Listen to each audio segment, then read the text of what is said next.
Welcome back to our next panel, How to Ace the Technical Interview, Insider Secrets from the Other Side of the Table. Our host is David Loughlan, founder of Data Idols and the Data Science Festival. With a background as a database administrator, he saw the need to combine technical expertise with recruitment.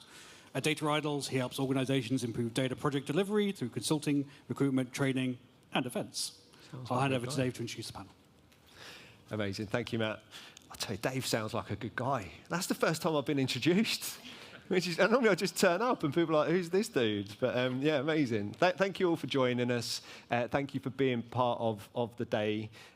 We were catching up downstairs before the panel. We're having some good fun. The vibes are good. And yeah, enjoying being with you all today. In terms of today's panel, why are we doing this? What's the point? I think when we were planning the event, one thing that we were kind of noodling on and thinking about was that quite often when you're going into an interview process, technical interview process in particular, it can feel a little bit like a black box. You know, you're asked to solve some problems in real time. Maybe there's a whiteboard exercise. Maybe you're writing some code. Maybe it's a system design exercise. And quite often you go through this whole process, and at the end you get a thumbs up or a thumbs down, and sometimes you're none the wiser as to why. So what we're trying to do today, we've pulled together a crack panel, experts, all of them, to talk about how to ace the technical interview. And in terms of that, we're joined by Michael, sorry, I said I wasn't going to do that. Michael from Meta, we have Pri from Pleo, and we have Anna from Triple Dot Studios. If possible, I would love to come to each of you for a quick intro, and then we'll jump into the panel from there. So I'll come to you first, Anna, if that's okay. Sure, nice to meet you guys. My name's Anna. I'm a data science manager and tech lead at Triple Dot Studios, which is a mobile gaming company. We make those kind of block puzzle match 3 type games. And yeah, I'm quite heavily involved in recruitment for my team, participate in quite a lot of technical interviews, culture fit, all that kind of stuff. And I definitely struggled at the start when I was the one going through those. So hopefully, yeah, looking forward to this panel. So you've been there as well, Anna. You've been on the other side of the table, and now you're doing the interviewing yourself. Yeah. Amazing, amazing. I'll come to you, Pri. Hi, everyone. I'm Pri. I am VP of Data and AI at Pleo. We are a fintech company based here in London, and in fact, actually headquartered in Copenhagen, but we have an office just down the road from here. And we focus on spend management solutions. And yeah, my team is cross-functional, so a mix of data engineers, data scientists, back-end platform engineers, product managers, everything that the company needs basically to build with the data that we've got and with AI. Amazing. Thank you very much, Pri. Michael. Hi, everybody. I'm Michael. I'm a data engineering director at Meta. I've been there just over 7 years. I checked my stats before I came along today, and I've done just under 500 interviews for Meta. So I've spent a lot of time on this side of the table, but I also had to interview a lot to get into Meta, so I know what it's like at the other side, so hopefully I can share some of that information. All of my function is data engineering. Work closely with data science, but I primarily do data engineering interviews. Amazing. So in theory, you could interview every single person here today. I think I may have done. Yeah, it's a thing, it's a thing. Mate, we are definitely getting some good tips. The panel is shaping up as promised. In terms of what we're going to talk over with the time that we have, we're going to talk about demystifying the interview. We're going to talk about practical tips and common pitfalls. We're going to talk about different pathways, inclusion, different pathways into tech. And then we're going to finish with a bit of a quick fire round with some practical tips. After we've finished the panel, all of the panelists have agreed to spend a bit of time downstairs at the Meet the Speakers area, so we'll be able to follow on from there as well.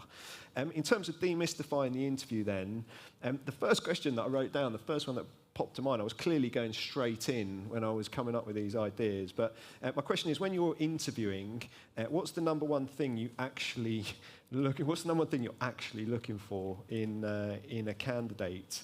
And again, I'll maybe come to you first, Anna, and we're going to jump around a little bit. We'll get everyone's opinion, and as mentioned beforehand, if you have an opinion, I'd love to hear it as well, guys. Just jump in. Sure. I think for me, the most important thing is probably problem solving and how someone can explain what they're doing. I think that is the key. If someone just comes in and can write a perfect line of code, that's amazing, but I want to know how you got there. I want to know what you're thinking. I want to know how you're going to be working through these problems day to day. If we're collaborating together on a problem, how are we going to get there? Not just, I'm going to sit and watch you code for the entire day, as nice as that may be. So for me, that communication, the ability to work through things, is probably the number one. Amazing. I love that. I said I wasn't going to come to each of you, actually, but have either of you got anything to add to that? I'll come to you, Mike. Yes, I suppose the thing that you're primarily looking for is, would you want this person on your team? And are they going to be able to do the job? So it's one thing getting through an interview, it's the other thing is being successful in that job. And we very much, at Meta, we want to make sure that people are going to join and be successful and enjoy it. So you are, I mean, I'll definitely plus one to what Anna said about looking for people who can work through a problem and articulate that problem, communicate what they're thinking, how do they understand the problem. And I rarely see people write perfect code, but that's not what it's about. It's about how they can sort of pick up on hints that the interview is given them, what's their learning ability, how can you change their opinion in terms of the direction they're going with an answer. So it's a bit sort of multifaceted, but primarily, do you want to work with this person? Makes lots of sense, makes lots of sense. Coming to you last there, Pri, is there anything to add? I think both of those really jump out to me, but would you add anything at that point? I would say the one thing that I look for in anybody, it doesn't matter if it's in a technical interview or any other round, is self-awareness. And it's like with that comes the ability to be transparent. So if you don't know something, tell me you don't know it. Maybe try and draw a parallel with something that you've done before. Ask a question, right? Like maybe if you're getting the sense that the interviewer didn't understand what you said, and maybe they're asking a follow-on which is similar, try and ask back, like, is there something specific that I can give you? Is there something specific that you want to dive into? So for me, I think I definitely echo the views from both Anna and Michael here, in terms of making sure that you find someone who can problem solve and finding someone who you want to work with, but ultimately finding someone who is self-aware and like can be transparent and candid and open when they know and when they don't know alike. Amazing, amazing. Second question, I'm going off the list already. Apologies, everybody. But I think the bit that you called out there, Mike, you want to work with this person, and I think there are some companies. I've spoke to many companies that are hiring, and they don't want to hire someone that's like really, really like clever, but they're a bit of a. And you really lean into that, because I would also speak to some people that say, actually, we don't care about the personality if they're like the most like big brain, crazy, but actually on balance for practicality, you would shout out, actually, you do want to work with this person. There's no place for people that are difficult to work with. Or that's a really good question. I think that if we think about what we expect, and I'm going to focus purely on data engineering. I mentioned at the beginning I was a data engineer, so let's focus on data engineering. So to be able to be a successful data engineer, you've got to be able to talk to people. You've got to be able to influence people, and you've got to have a range of communication styles, because not one communication style will fit every single scenario. So if your approach is, I don't care what you think, I know best, I'm a data engineer, that's not going to get you very far. So there's got to be an element of that. I mean, fundamentally, wherever anybody works, it's a relationship business as well, and no single function exists on its own. We've got to work in a cross-functional manner to make sure that the information's being passed from one place to another, and it's just around communication. And I think I would say communication more than, I get the sense you're talking more about like an arrogance level, yeah, exactly. But I think it's how that translates into how somebody's able to communicate. Amazing. Love that. And that feeds into the self-awareness piece as well, which makes lots of sense. And the next thing I had down to talk about was, obviously in a technical interview, I completely agree with your point, Anna, that the clients that we work with that do it best, they're not looking for the cleanest code, they're looking for how people think. So my question was, what matters most, the perfect answer or how you're thinking? I think we've all already agreed on that. But have you got any tips then in terms of how someone should approach that? If they're doing a live coding test or a whiteboard or whatever, how should they get across their way of thinking while they're doing these exercises? It's a really good question, because I think sometimes you can just be presented with a question, whether it's written down or someone says it to you, and it's just, you're wondering, how on earth do I get from here to the end result? So for me, I think a really good way is to try and break it down into steps and think, what do I want my output here to look like, and how can I get there? Kind of start with the simplest solution that you can. And in terms of communicating it, I think just basically narrate what you're thinking, which sounds a little bit weird because we don't sit there usually in our day-to-day work and speak exactly what we're doing every second. That might make for quite an annoying co-worker, really. But I think that it's super important, and it might feel a little bit unnatural, but being able to practice that process is really, really helpful. Yeah, it makes so much sense. And as you say, it's a little bit alien, but actually in that interview process, I also think that will help in terms of you thinking through the problem, sometimes articulating it out loud, and it may even prompt the interviewer to give you a little nugget of feedback, because it's a two-way process, I guess, as well. So please, Michael, I think, if I think back in my career, I remember a lot of my early interviews felt quite adversarial, and it felt like they were almost trying to trip me up. But I'd like to say that we don't interview like that. We interview in a very collaborative way. So it's really frustrating if I'm doing a technical interview and the candidate's really, really quiet. I might say, what are you thinking? Just tell me what you're thinking. Because if they're quiet, are they completely stuck? Is their mind just gone somewhere else? How can I help them sort of be their best? And as interviewers, we want them to turn up to the interview and do the very, very best they can. And you've got to counter all the nerves that they've got, all of that imposter syndrome that kicks in a lot when you go in for a big tech company. So it is that communication is really, really key. And I do think that exactly what's been said, it's hard for you. I don't sit at my desk saying what I'm going to do, but it's really hard when you've got people who are just silent and you can't tell whether they're panicking or just thinking. Yeah, makes so much sense. I guess building on that, I'll come to you, Pri, and I feel like we're all in alignment in terms of what we're thinking here. So I guess in that case, then someone's not writing the cleanest code, or maybe they don't get to the right answer. How would you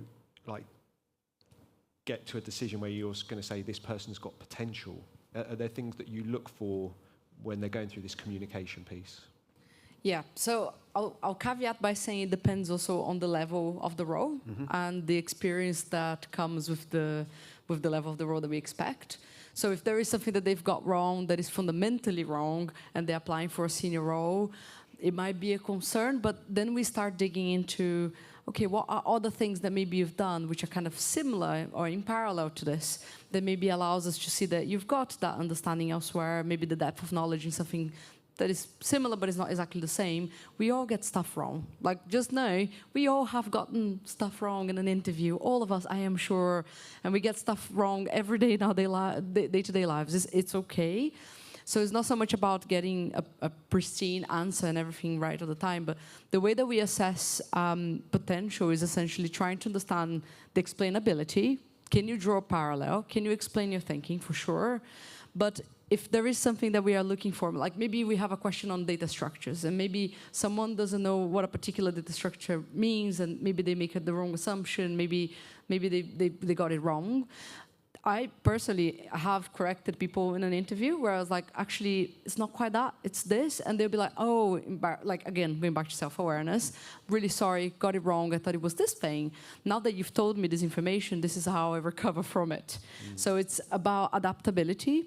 And I think that that's a skill that in this day and age, where we've got new tech being thrown at us every single minute, being able to find someone who can learn and adapt with new information as it comes on the spot is really important. So that's when I see, like, okay, maybe this person doesn't have experience with this thing, but once I tell them this is what it is, what do you do with it? Yeah. So it's not about what you know, it's how do you handle the information as it comes. Yes, I love it. Absolutely love that. In terms of now then, we're jumping into practical tips and common pitfalls. I said I'd allowed 7 minutes for that first part, and I said it definitely wouldn't last 7 minutes, so we're already running late. Don't worry about it. So in terms of this next section, practical tips, common pitfalls, I'm going to come to you first, Michael. But before I do, I'm going to give you a heads up, Anna, that I'm going to talk to you about nerves in 2 questions' time, so start thinking, okay? So my question for you, Michael, what's the most common mistake candidates make in technical interviews? Do you see the same thing time and again? Are there 1 or 2 things that that jump to mind for you? Yeah, I think the most common thing I see is the candidate not listening to the interviewer. So you can, as an interviewer, you see they're going down the wrong path, and so you do a gentle hint, and they don't quite get it, so you do another hint, and they don't go there. And you think they're too busy thinking about what they're going to do than listen to the hint that they're getting. So I think that's the thing. And we do look for learning ability in our interviews. So we don't expect everybody to know everything, but it's how, I think just picking up on Pri's point, how do they take that new information in and process it and build it in? So it's frustrating when a candidate doesn't listen to you. Yeah, that makes so much sense. And I guess in that perspective then, one of the things that you're calling out is quite often the interviewer is on your side. You mentioned it earlier. Yeah. You want the candidate to do well. So that's got to be a definite practical takeaway. You want the candidate to have a good experience, regardless of what the outcome. Even if they don't manage to get in on that time round, you want them to go away and say, I didn't get in, but I quite enjoyed the process. I learned something through the process. It wasn't an ordeal. I felt that people were rooting for me. It just didn't work on the day. Amazing, amazing. I'll come to you now, Pri, if that's okay. Someone in the room, they're successful. They bag an interview. They've got an interview in 1 week's time. Have you got any tips on how they could prepare for that interview and what they should focus on first? I'm thinking particularly about the technical interview. Research your interviewers and your company they're interviewing with. The amount of times that I've interviewed people and they don't even know what the company does. They don't have any idea about tech stack. Like, look at the job specs on the website. They will tell what people work on. They will tell what challenges they have. They will tell what skills they need. And, AI is your friend, dare I say. I'm not going to say that I'm the person who's drinking from the Kool-Aid of Gen AI for everything. But, you can literally just ask whatever tool of your choosing, have a look at what is open for this particular company, and give me a list of what tech skills are required for this role that I'm applying. Do the research on the interview panel, like who's interviewing you, where are they in the company, what is going to be the relation of the role that you're applying for to that person. And I think when you have that context, then you can start breaking things down in a way that makes the interview a lot more interesting for both sides. Perfect. I love that. And I guess just building on top of that then, you've done that little piece of research, you've worked out the tech stack and stuff like that. And I guess at that point, the candidate has the option of doing a real deep dive into a very specific technology and really lock in on it, or they could go a bit broader and have awareness of wider trends and stuff like that. Have you got any advice on getting that balance? Yeah, I think that's when the talent partner or recruiter that you're speaking to can be really helpful. They also want you to succeed, right? They want to close the role. They want you to go through to the next round. They're also rooting for you. Ask them, what is the expectation of the interview? What is the format? How am I going to be assessed? This is a question that we will answer people when they ask, but most often people don't ask, what is in your scorecard? What are you looking for in this interview? And from there, you can then figure out whether you go broader or whether you go deeper, and then you prepare accordingly. Amazing. I'm very happy to say Data Idols work with Pleo, and you guys do it the best. You do it very, very well. And one other thing I'll call out, we have part of the recruitment team in the front of the audience, but they actually give the best feedback, like proper feedback, and not all companies do. So shout out to Pleo. I gave you a heads up, Anna. I gave you a warning. We want to talk about nerves. So my question to you is, what's the best way to handle nerves on the day of the interview? Any tips? Yeah, I definitely used to get super, super nervous when first doing technical interviews. I came into data science from maybe a not quite so traditional background. My degree is in biology, so it was a little bit of a movement in that direction. And when I first started interviewing, I think that just added to the nerves, especially technical interviews. I felt like a fraud, but this is just, it's my own learning really that's being tested here. So for me, the key was really just practice. The more interviews I did, the more confident I got, the more I learned to not take it personally, like it's really not that deep. You can just, move on to the next one. And actually, the more practice you get, when a role comes along that you really, really want, you're just going to be better prepared. And in terms of, I guess, practically, when you're in the interview itself, it sounds really crude. Take some deep breaths. I've seen a lot of people just stop breathing completely and just shut down. I'm like, are you okay? What's going on?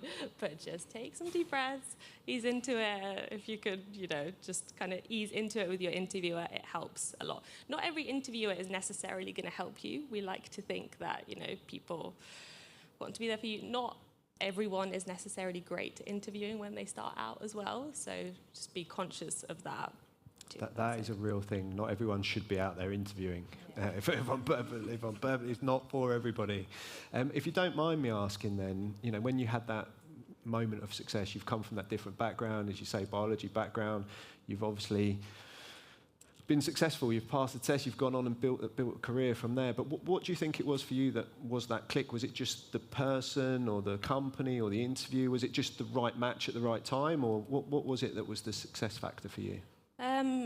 Yeah, I would say it all kind of came together in a good way. I mean, funnily enough, it came together with quite a few companies at the same time, ironically, with not having had success for a couple of months. And then it all just seemed to fit together quite nicely. I think, honestly, it was the confidence that I had in me that had just changed, and that allowed me to be more open, to connect with the interviewers, to be more open in my logical thinking during the interview, and that helped me out a lot.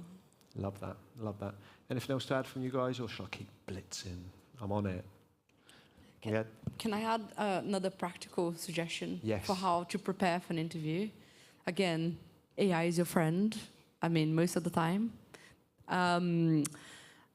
You can feed your job spec. You can feed the tech task that, if it's a code assignment or a whiteboarding exercise that maybe you prepared a diagram for, or some slides that you're going to present or whatever. You can feed that. You can feed the information that you got from the recruiter on what they're looking for and the assessment. And then from there, whether you do that in writing or whether you do that with a voice kind of chat function, like for example, ChatGPT, you have of course there's a limit to how much you can do on the free version, but you can use it. And then just ask it, like, role play with me as if you were the interviewer interviewing me, and cap it to 10 minutes, ask me some questions, let me answer them, give me feedback at the end. What have I got wrong? What was missing? What suggestions should you give? You can do that role play without needing a person, and you can do that right away, like, this afternoon, if you have something already in the next week, without necessarily having to go through the interview process and get feedback. And sometimes, unfortunately, some companies don't give feedback and can be pretty frustrating. So AI is your friend. I love that. I imagine like the different AI will have different interview styles as well. Like Grok might be quite savage, and ChatGPT will just be hyping you up and be like, "You're fine." Yeah. High five. High five. Amazing. High five. Exactly. Amazing. Okay. We've talked actually about your example there, Anna, where things came together and you had that confidence, and then multiple offers came at once, and that is out there for everybody in the room for sure.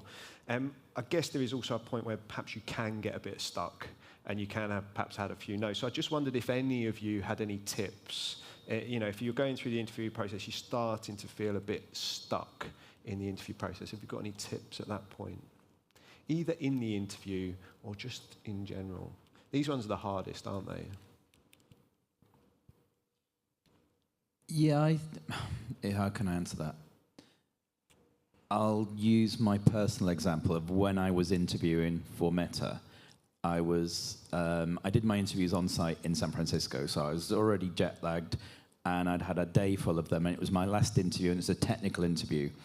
And this guy was this technical question, and I remember saying to him, I know the answer, I just can't articulate it at the moment. And he sort of looked at it, and I went, I do this with that and that with that. And he helped me through it. And I think that I learned quite a bit from that I didn't have to give. They still employed me. I don't know whether I passed that one or not, but they still employed me. I don't know whether, I don't know, I think it's just because I was totally honest with him. And I said, I know exactly what to do. I just can't tell you at the moment. So I think you've just got to be a little bit human, because the person who's interviewing is human too, and they've invariably been in a similar sort of situation. And we don't just want to employ robots that were just going to give us a perfect answer. It's back to that relationship business, I think. Amazing. I would like someone else in the room to try that. Someone asks you the tech. I know the answer. I know the answer. I'm just not telling you. Yeah. Trust me. Trust me. I know the answer. I know the answer. That wasn't the tip I was expecting from this panel. Amazing. I'm just being honest. Yeah, I love it. It's what we're here for, man. It's what we're here for. I'll come to you, Anna, if you don't mind. I'm going to talk a little bit about different paths into tech, and you've really called out you're from perhaps a biology background originally. And I think many people feel like they don't fit the typical mould of a tech candidate. And in that situation, is there any advice that you would give for them? Yeah, I mean, I've definitely been in that position, obviously, and I've interviewed quite a few people after that have been in that position. And for some people, I think it really shows. It's like they carry it as a badge almost, that they already feel like they're different. They already feel like they're not going to fit in. But I think you just have to use it as a strength. A lot of companies like hiring people from slightly different backgrounds. It brings different perspectives. It means you can be a bit more creative in your thinking. So anything that you can transfer, anything that you can accentuate from your background that might be a little bit different, fantastic. I mean, yes, I came from molecular biology background, very different. I spent my whole time in the lab working with all microscopic worms. It's not what I do anymore. But there was some statistics experience that I had in it. That was definitely something that I could leverage into data science. So any sort of connection that you can make, amazing. And if you've been able to do any supplementary work or projects or anything on that, highlight it. Amazing. And I know, you're big advocates at Pleo about bringing in that diversity piece. So what do you see in terms of your teams and the benefits of having people from non-typical backgrounds? Oh my God, we're going to be here all day. I love this topic. So first of all, diversity obviously comes in many ways, right? Like it comes not just in gender or age or background or nationality or, neurodivergent versus neurotypical, etc. There's a whole myriad of different spectrums when it comes to diversity. For me, it can be a challenge. I'll give an example right now. I have my leadership team at Pleo is all women but one guy, which for a start is quite unusual in tech. If you are a woman in tech, you probably know that unfortunately we are not quite there at the level where we've got a good gender balance. And so from one perspective, I love it, but from the other, it does bring some challenges, because now the person who is the only guy in my team, he is very different in how he thinks, how he approaches problems, etc. So it does require a little bit of time and effort from both sides in how do you make it inclusive for everyone. However, the beauty of it is that exactly because of the fact that people think differently and work differently, come from different backgrounds, etc., it means that they have a lot of different perspectives and allows us to come up with something that is a lot better and more creative and so on. I've had plenty of people in the past that come from technical and non-technical backgrounds alike. Some people have degrees, some people don't have degrees, some people had experience before, took a break, some people didn't. And none of that make them less or more capable than the others. Yeah. And I think that having that difference in perspective is really, really valuable when you're trying to solve for a problem that hasn't been solved before. Because maybe you can draw a parallel from an experience that you had in life, maybe in a different field, or maybe in school, or maybe in how you were brought up, or even how you communicate. It could be different, and it's beautiful. Amazing. Love that. Love that. I'm a pro. My boy Matt at the back is holding up signs, and I promised him I would finish on time. And this has gone very quickly, so please do come and keep the conversation going down, meet the speakers. But with the 2 minutes that I have left, I'm going quick fire to each of you. If you were to give one insider secret for acing a technical interview, what would it be? And I'm going to come to Anna first so that Michael has the difficult challenge of following 2 other tips. Apologies. Sorry, Michael. So for me, number one, verbalize, speak. your thinking. That is honestly my #1 tip, and you might be shocked at how many people do not do this. Speak through your thinking. The interviewer is there to help you. Exactly as Michael said, it's a collaboration. So just speak your thoughts, pretend you're solving a problem day to day at work. They're not mind readers, eh? You have to put it out there. Not at all. Amazing. Pri, I think it's two in one, if I may. please. Is be authentic, be who you are. I really mean it. Like the amount of times that we get people who just ask the same kinds of questions at the end, and I'm like, you didn't put a lot of thought into this, right? Like what is it that you're looking for? What challenges are you trying to solve for? Or like the kind of generic questions. That's not gonna help you stand out. So if I may leave a piece of advice, it would be who you are and like ask something that is genuinely important to you and that resonates with you and also that will fit with the role. Try and be creative with the question that you ask at the end, because very often we just get asked the same thing time and again, and it doesn't make the interview interesting for us either. So that does matter, and how you close it also will matter, because after that is when the person who assessed you is going to put the yes or no in the scorecard. Leave that last impression right at the end, eh? Michael. I would say if it's a technical interview and you know the specific technology that you're going to be trying to prove that you are fluent in, then it's preparation. So I think let's say you're doing a SQL screen or a coding screen, just make sure that you're fluent in SQL, or if it's Python, if Java, whatever. And there are so many tools out on the web like LeetCode and so on that you can just go and practice. So don't turn up to a technical interview where you know you're going to have to answer some technical questions without doing that prep. It's definitely worth sort of working hard at that, is my first tip. Can I do some more? Yeah. Be on time. I know it sounds really silly, but if you've got an hour, it's a really tight hour to try and fit that interview in. Don't be 5 minutes late. And listen. Just listen to your interviewer. They're there to help you, and just be guided by what they're saying. Fantastic, fantastic. Could I please have a round of applause for our panel?